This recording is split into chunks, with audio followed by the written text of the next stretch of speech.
Hi. Hi. So this is 5 a.m. Mester Scrum, and today we're gonna talk about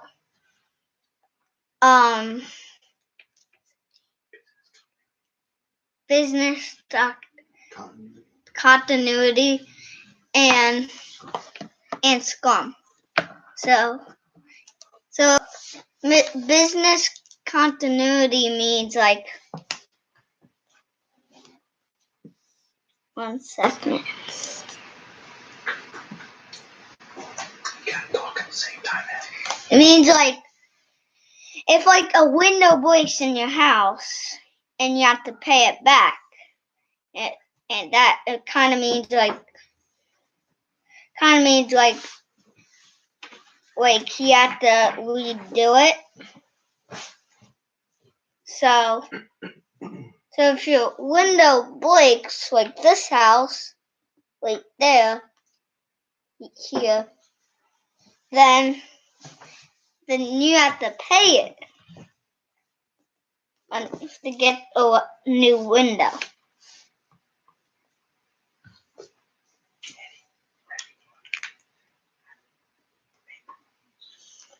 And so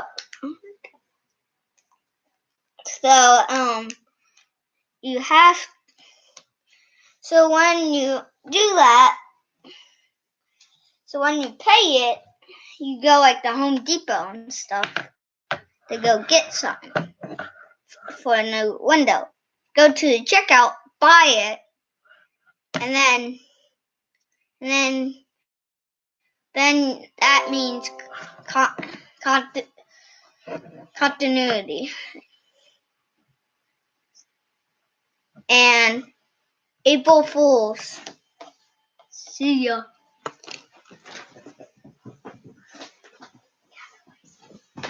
Oh, so happy April Fools.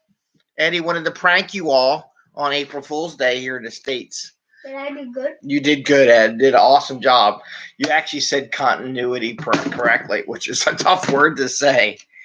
So, hey, I am Greg, Mester Scrum Master, and as a coach, and this is the April Fool's edition of the 5 a.m. Mester Scrum Show. Maybe we should do everything opposite today. Is there an international opposite day, Ed? Yeah. Okay. So we're going to do an April Fool's episode, maybe. We should just tell everybody to do everything wrong. Mm-hmm. So Scrum is where, you know what, we are going to do. What the heck? Want to do an April Fool's one? We were going to talk about business continuity. I can talk about that tomorrow. So today we're going to do the opposite day. We're going to do April Fool's. Now, Scrum is about telling everybody what to do and how to do it. And if you have the Agile mindset, you should be telling everybody what to do because they don't know what they're doing. So you need to tell them. Otherwise, they can't get the job done and they won't survive and your company will fail. Right? So that's what we do in Scrum. Mom's leaving. So in Scrum, rather than talk to everybody, what we do is we sit in separate places and we never talk to each other at all. And then when we put code, it probably will break. That's not an April Fool thing, but it works perfectly because we never talk to each other and we never integrate. So as soon as every time we introduce the code, it'll work. Okay, right, Ed? Can you say okay? Okay. Okay. There won't be any problems. Therefore, Scrum is not the answer, right?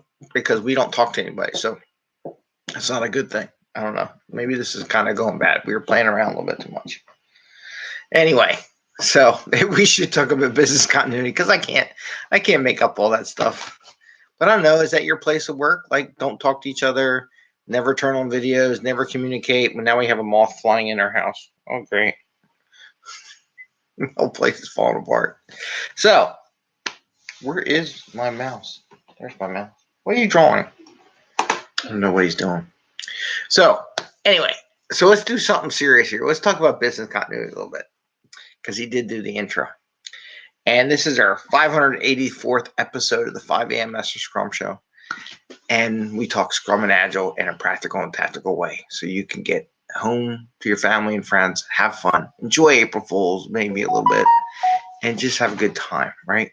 And get stuff done. Not work crazy hours. Business continuity. If you need to worry about business continuity, you should love Scrum. You should love Agile. Why do I say that? Because in the Agile Scrum world, if you read some of the Scrum books, the idea is that everybody's cross-trained a little bit, which means when people aren't on vacation or go out, there's somebody else to pick up the work and this stuff continues. It's not where you have only one person in, because that's a question I ask people. When I used to teach classes, because every company wants, can you teach everybody what Agile is and what we do and how it works and all that stuff? So they usually make me do a one-day session or something like that with their employees as they transition into Agile. And one of the items I always ask people is I ask teams, it says, okay, who here is the only one on their team that can do whatever they do? And then I always get somebody. Every class I get, they're the only one on their team, the only one in their group that can do the one function. And nobody else does it but them. And then I go, okay, good. Guess what? You can never go on vacation. You can never leave. You're here forever. And they look at me like, what do you mean? Well, business continuity, right? We can't afford you to leave, because if something goes wrong and we need to fix it and you're not here, then our business continuity plan is totally shot, right? So one of the things I use that as it emphasizes why we need to cross-train and have other people be able to do what we do also. Some people don't get it because they're looking for the most efficient thing, but in the long term, you're going to burn out, man. So if you need business continuity in your structure work, in your life, right? Business continuity, keep going. Scrum is a great way, and the Agile mindset is a great tool to help you maintain that. And I would, if I was an auditor, the Agile accountant auditors, like big kind of, like if you're not doing Agile and Scrum, what do you got here, Ed? You draw, 5 a.m. Mester Scrum. I like it. Our new logo, right? Cool. We should take a picture of that. Don't erase it. I'll put it on Instagram, okay? Can I do a better one? You can do a better one if you want. You can do whatever you want. So, it's one of those things. If you're not using the Agile and having multiple people in there, you should fail your business continuity test. Sorry, it's true. But you really should. So that's all I got today. It's an April Fool's Day. He pranked me. Two times. 2 times. When I got up this morning, I'm already getting pranked on April 4th. And it was the same pranks over again. And it was the same prank over again in a different form. One was a quarter prank, and the other one he wanted to do some Jenga. And as we pulled Jenga, he pulled the little string out and knocked the Jenga down. It's going to be a long day in this household, I think. Yes, it is. Yes, it is. All right, Ed, do you want to say goodbye to everybody? They can't see you. Bye-bye. All right, thanks, Ed. All right, you have a great day. Enjoy your day. Have some fun today. Don't hurt anybody with your pranks, but have fun. All right. I do. Take care. Ring the little bell if you like our show, and hope you have fun today. Take care.